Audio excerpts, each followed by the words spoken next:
അല്ല, തീർച്ചയായിട്ടും KPCC എടുത്ത തീരുമാനത്തെ ഞാൻ സ്വാഗതം ചെയ്യുകയാണ്. ഒരുപക്ഷെ ഒരു രാഷ്ട്രീയ പാർട്ടിക്കും കഴിയാത്ത തരത്തിൽ ശക്തമായ നിലപാട് തുടക്കം മുതൽ തന്നെ കോൺഗ്രസ് പാർട്ടി എടുത്തിട്ടുണ്ട്.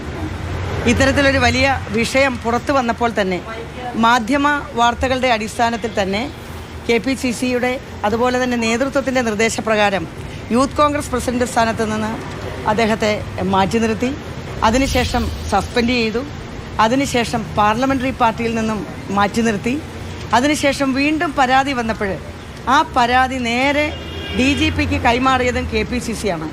ഇന്നിപ്പോൾ വൈകിയെന്നെങ്ങനെ പറയാൻ പറ്റും? ഇത് കൃത്യമായിട്ട് അതിൻ്റേതായ നടപടിക്രമങ്ങളിലൂടെ തന്നെ പ്രാഥമിക അംഗത്വത്തിൽ നിന്ന് മാറ്റിയ KPCCയുടെ നടപടി എന്ന് പറയുന്നത് മറ്റു മാതൃകകൾ കേരളത്തിൽ ഇല്ല എന്നുള്ളത് കൂടി നിങ്ങൾ ഓർമ്മിക്കണം. തീർച്ചയായിട്ടും അതിനെ സ്വാഗതം ചെയ്യുന്നു.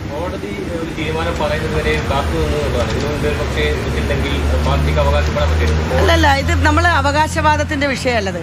സ്ത്രീ സുരക്ഷ എന്ന് പറയുന്നത് അല്ലെങ്കിൽ സ്ത്രീകളുടെ അഭിമാനം എന്ന് പറയുന്നത് പാർട്ടി കമ്മീഷനുകളിൽ ഒതുക്കേണ്ടതല്ല എന്നുള്ള ഒരു വലിയ സന്ദേശം കേരളത്തിലെ ജനങ്ങളുടെ മുന്നിൽ KPCC നൽകിയിട്ടുണ്ട്.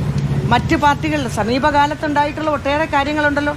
ഏതെങ്കിലും CPMൻ്റെ ഏതെങ്കിലും വനിതാ പ്രതിനിധിയെ ഇത്തരം വിഷയങ്ങളിൽ ഇതുപോലെ നിങ്ങൾ മാധ്യമങ്ങൾ ചോദ്യം ചെയ്യുന്നത് പോലെ ചോദ്യം ചെയ്യാനോ അവരുടെ മറുപടി പറയാനോ ഒരു അവസരം കേരളത്തിൻ്റെ ചരിത്രത്തിലുണ്ടായിട്ടുണ്ടോ എന്ന് നിങ്ങളുടെ ലൈബ്രറിയിലേക്ക് നിങ്ങളൊന്ന് തിരിഞ്ഞു നോക്കണം.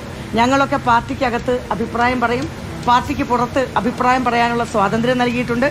സ്ത്രീ സുരക്ഷ മൈക്ക് കൂടി പറയേണ്ട ഒരു കാര്യം മാത്രമല്ല, സ്ത്രീകളുടെ അഭിമാനം ഉയർത്തിപ്പിടിക്കുക എന്നുള്ളത് ഒരു പാർട്ടിയുടെ ഒരു രാഷ്ട്രീയ പ്രസ്ഥാനത്തിൻ്റെ അല്ലെങ്കിൽ ഒരു വ്യക്തിയുടെ ഹൃദയത്തിൽ നിന്നുണ്ടാകേണ്ടതാണ് എന്ന് തിരിച്ചറിഞ്ഞത് ഇന്ത്യൻ നാഷണൽ കോൺഗ്രസ് മാത്രമാണ്.